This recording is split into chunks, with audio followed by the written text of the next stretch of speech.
Alex Belfield. There are so many big stars that we like to get on this programme, and we are home to the big stars. The last time I had a number one selling artist was Jay McDonald back in 1997. We've got one on today for you. Paul Parts, how are you? It just feels all incredible at the moment. I'm just trying to pinch myself because at the moment I'm somewhere around cloud 66, I think. It's a nice build-up, that, isn't it, comparing you with Jay McDonald? I hope you don't take that as an offensive kind of comment. How's it all going? I mean, you've been asked the same questions a million times. How do you feel? What's it like being a number one artist? I suppose for you, really, it's just one big blur at the moment because you're being swept away on this frenzy of everybody loving you.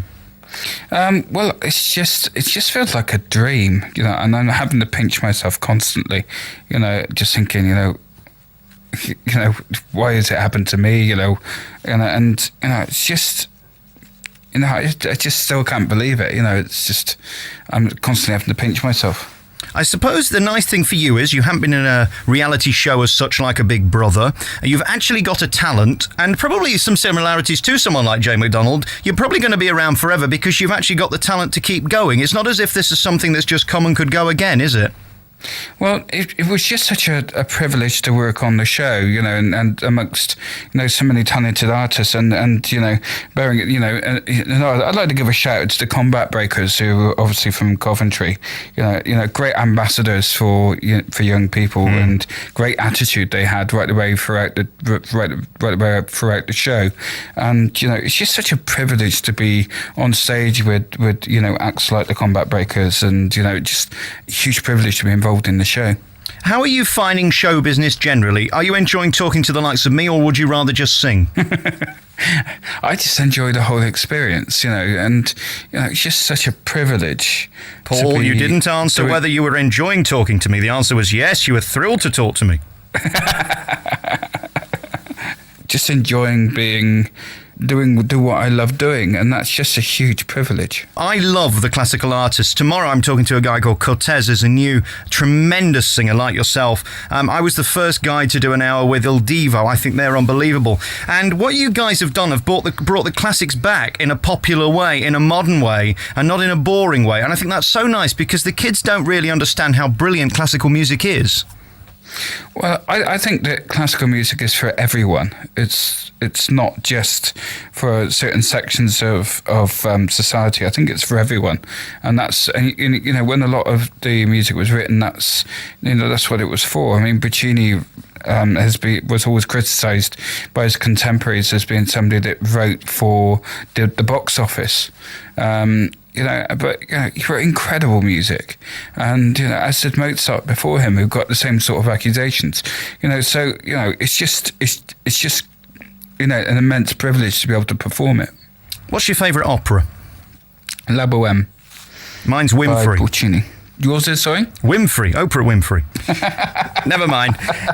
Listen, mate, one of the things I love about this new CD is your choice of songs. One of the songs is You Raise Me Up, which has to be the most covered song since Josh Groban did it ages ago, and it really is just anthemic, isn't it? Presumably that was a great choice to put on because it's the biggest song out at the moment. Well, it's got a wonderful tune to it, and I'm very tune-led, so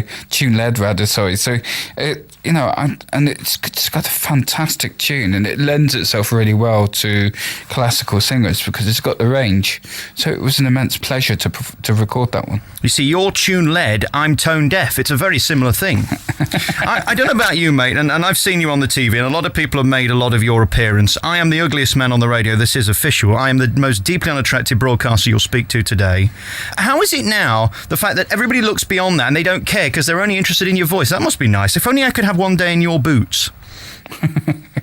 Well, it's just a huge, the whole thing's just a huge haze, and it's been just such a privilege to be able to do what I truly love doing. Now, where do you go from here? You've got the new album out, and I think this has to be the quickest turnaround on any album, isn't it? How did they get it together so quickly with the orchestra and everybody?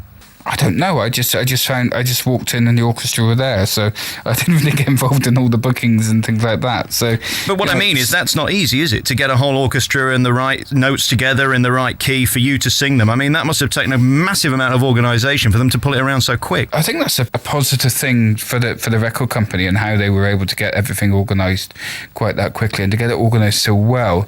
I think the organisational side of Psycho and Sony BMG have been been, huge. To actually be able to get all that organised in such a short period of time, it's a real eye opener, and really positive thing, for the record company. It just proves that the talent isn't just the person performing, but the people that are actually involved in doing all the background work that don't really get seen very much. Have you had much to do with Simon Cowell?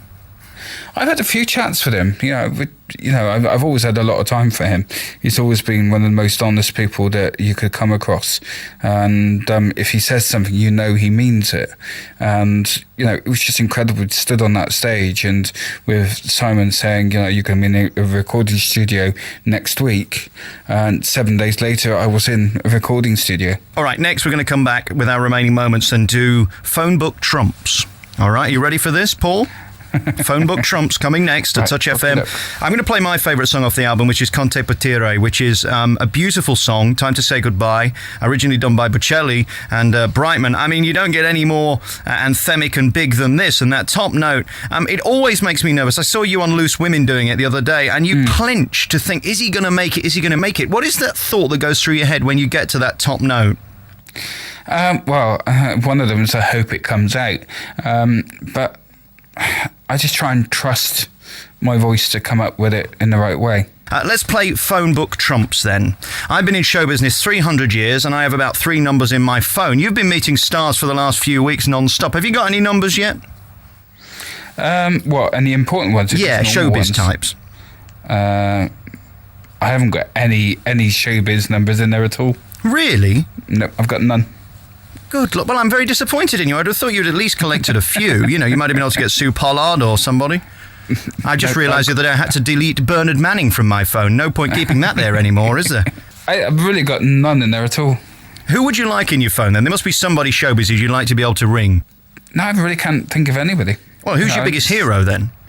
I think Pavarotti's one of my biggest heroes, because he's always able to sing with good technique without really showing any strain.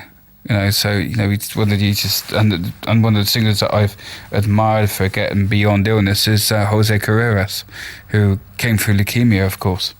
I interviewed Bocelli last year, and I was very lucky to do it. It was one of 2 interviews he did in this country, and very shy man, a very private man.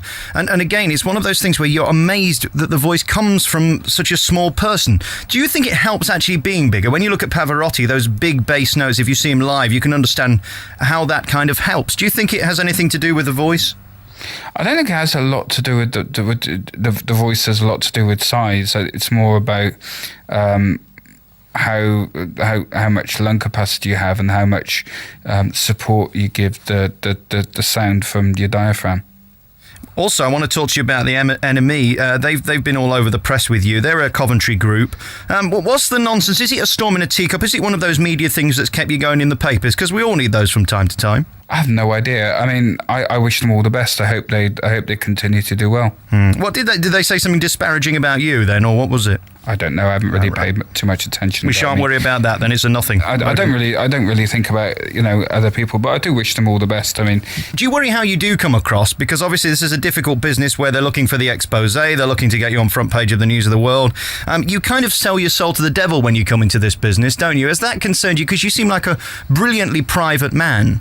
I'm just me, and I continue to be who I am, and all respect to everybody else that's in that's doing their best to work in an industry they like working in, and all the best to everybody else that's out there.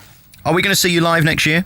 Well, I'm out and about all over the place. I'll be in Birmingham come February the 12th. Oh, brilliant. So that's fairly close to you. Well, I look forward to seeing you then, Paul. It's really nice talking to you, and good luck with everything. You have a unique talent, and that's what that show was about. Thank God. At one point, it looked like it was becoming another X Factor, where it was one singer after another, and then you came on and blew everybody away, and that's really what that show's about. And you see it more with the American Has Got Talent, because they've got more wacky people than anyone, haven't they? Seems like it's a bigger country. I think so. Great to talk to you. Paul Potts is the news star. His album's in the shops now. You don't need to go far because it's number 1. It's the first CD you'll see, and it's all over everywhere. Paul, thanks for talking to me. Thank you very much. The Alex Belfield In Conversation podcast with daisymedia.co.uk.